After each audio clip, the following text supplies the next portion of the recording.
The silver salt shaker is made in the shape of a stein.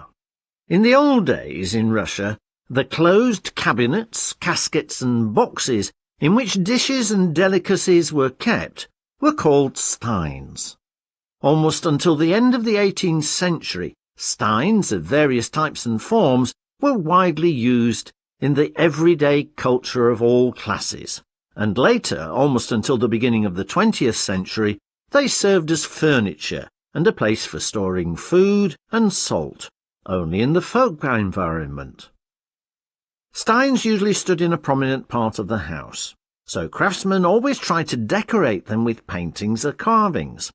Especially skillfully decorated were those of them in which salt was stored and served to the table. In Russia, guests were traditionally always greeted with bread and salt, showing them affection and respect. Bringing a loaf of bread with a salt shaker meant that the salt shaker could be left as a gift. That is why the salt shaker was called the gift. In the second half of the 19th century, decorative artists and jewellers turned their attention to this item.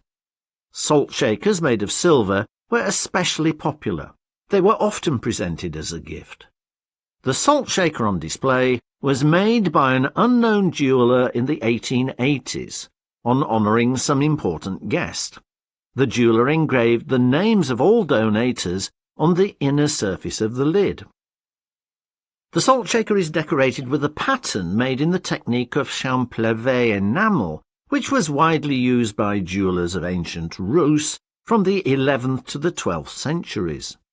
The pattern on the item was first engraved and minted, and the enamel mass was placed in the formed recesses and heated. The enamel melted and filled the engraved cells, while the surface of the item remained smooth.